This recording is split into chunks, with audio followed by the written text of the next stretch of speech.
Hello everyone, I am Reshma. We will be looking at approaches to international business.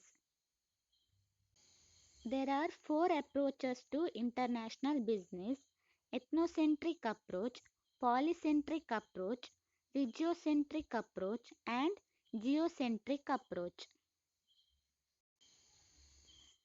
Ethnocentric approach. This approach focuses on ethics of the home country. The ethnocentric approach is one of the methods of international recruitment wherein the HR recruits the right person for the right job for the international businesses on the basis of the skills required and the willingness of the candidate to mix with the organization's culture. In ethnocentric approach, the key positions in the organization are filled with the employees of the parent country. All the managerial decisions like mission, vision, objectives are formulated by the multinational companies at their headquarters, and the same is to be followed by the host company.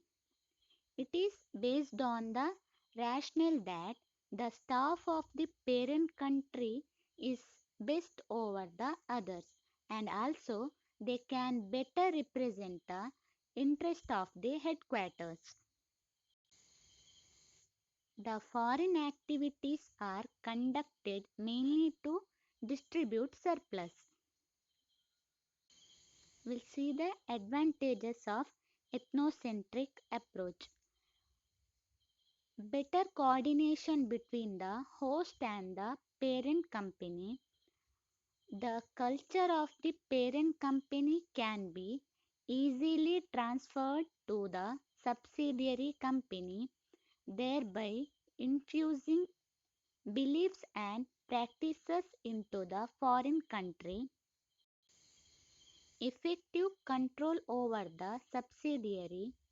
The parent company can have a close watch on the operations of the subsidiary, better transfer of technical know-how, effective communication between the host and the parent company, no need to have a well-developed international local labor market. On the other hand, it also have disadvantages. The disadvantages of ethnocentric approaches are the staff of the parent country may find it difficult to adjust in the host country due to the cultural differences, difficulty in guiding employees living far away from the parent country, missed out the opportunity to hire the best personnel from the host country, and the cultural clashes between the executive of parent country and the staff members of the host country. The government restrictions in the host country may hamper the business of the parent company, and the failure rate is very high. This approach is beneficial in a situation when a new subsidiary is set up in the host country and the employees of the parent country visit there and initializes its operations. These are the disadvantages of ethnocentric approach.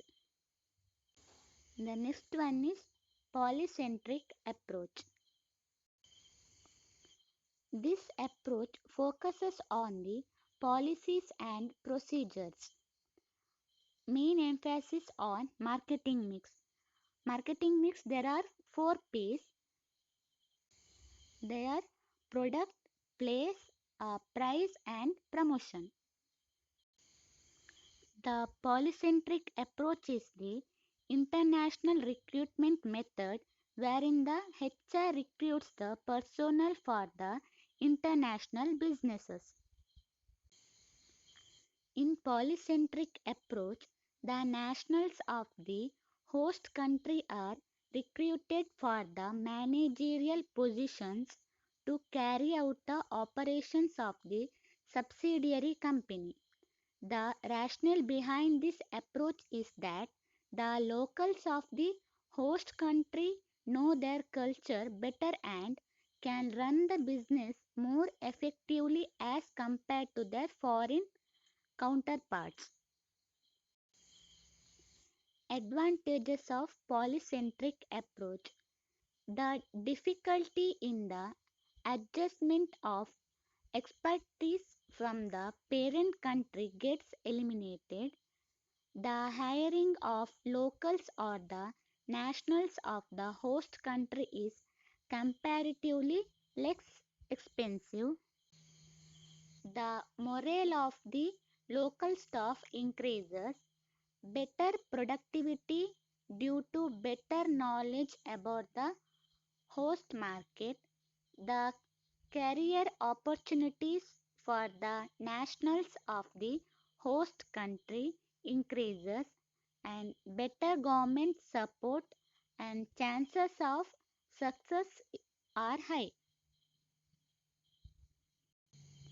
These are the advantages of polycentric approach, and we'll see the disadvantages of polycentric approach. Disadvantages of polycentric approach are as follows: lack of coordination between the host and the parent company due to the absence of a link that gets created when expertise from the parent country hold the managerial positions at the subsidiary. The lack of effective communication between the staff members of both the host and the parent company due to the language barrier. Difficult to exercise control over the subsidiary.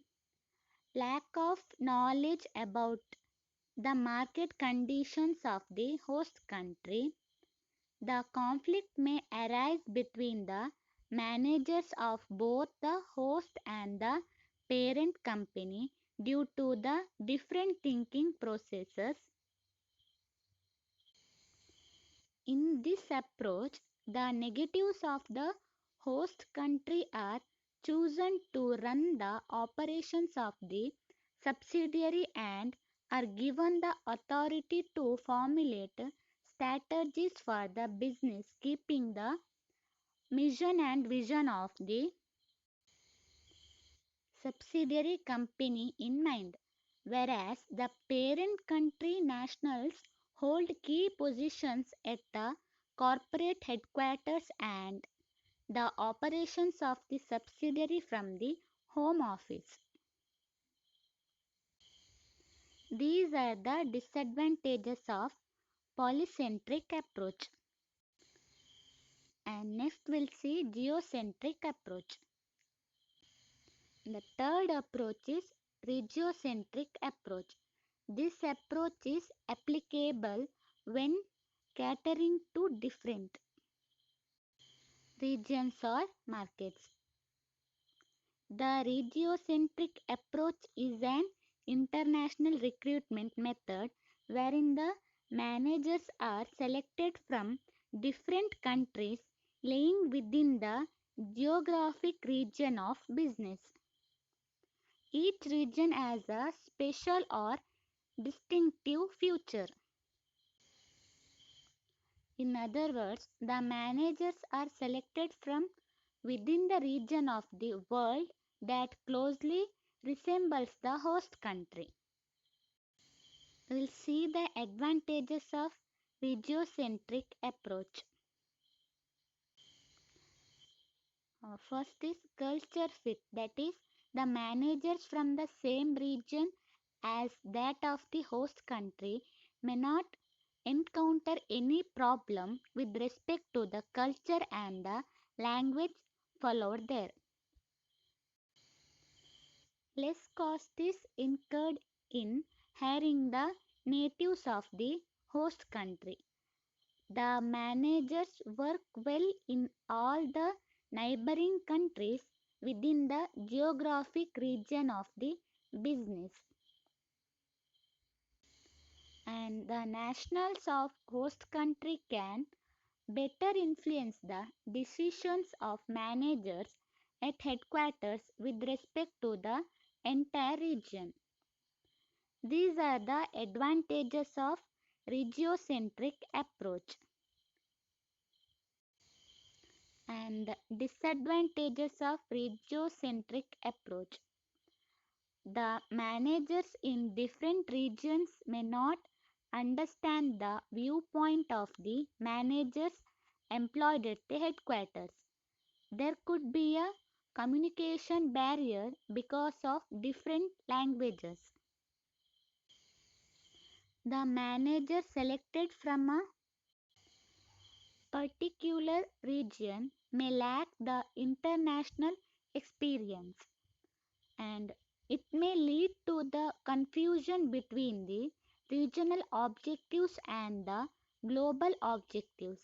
The regional managers may only focus on accomplishing the regional targets and may oversee the impact on the firm as a whole. The rationale behind the regiocentric approach is that the person belonging to the same region as that of the host country is well versed in the language and the culture that prevails there, and would better understand the problems that arise in the market as compared to the foreign counterparts. These are the disadvantages of regiocentric approach, and the last approach of international business is geocentric approach. Geocentric approach. This approach applies to the entire world across the globe. In simple terms, it can be understood as globalization. The geocentric approach is a method of international recruitment where the multinational companies hire the most suitable person for the job irrespective of their nationality. The rationale behind the geocentric approach is that the world is a pool of talented staff, and the most eligible candidate who is efficient in his field should be appointed for the job irrespective of his nationality. This approach is followed by the firms that are truly global because they follow the integrated global business strategy.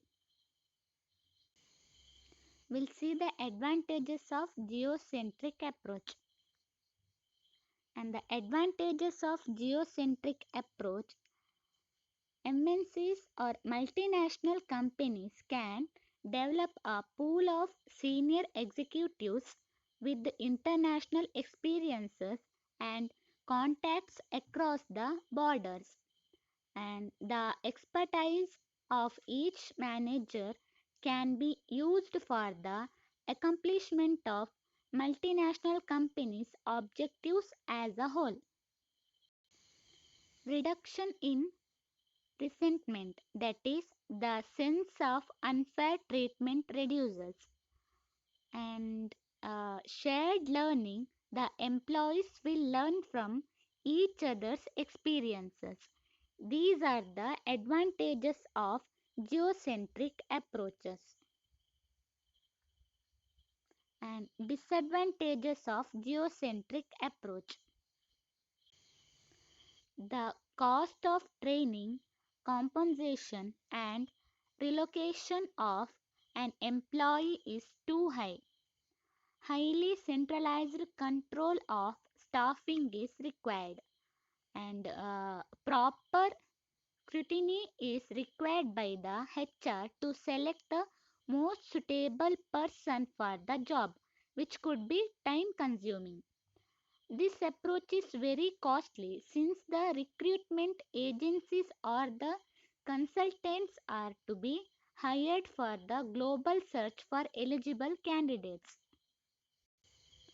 Generally, the recruitment agencies or the consultants are hired to find the most suitable employee equipped with all the necessary skills residing in any part of the world to be employed in the global businesses.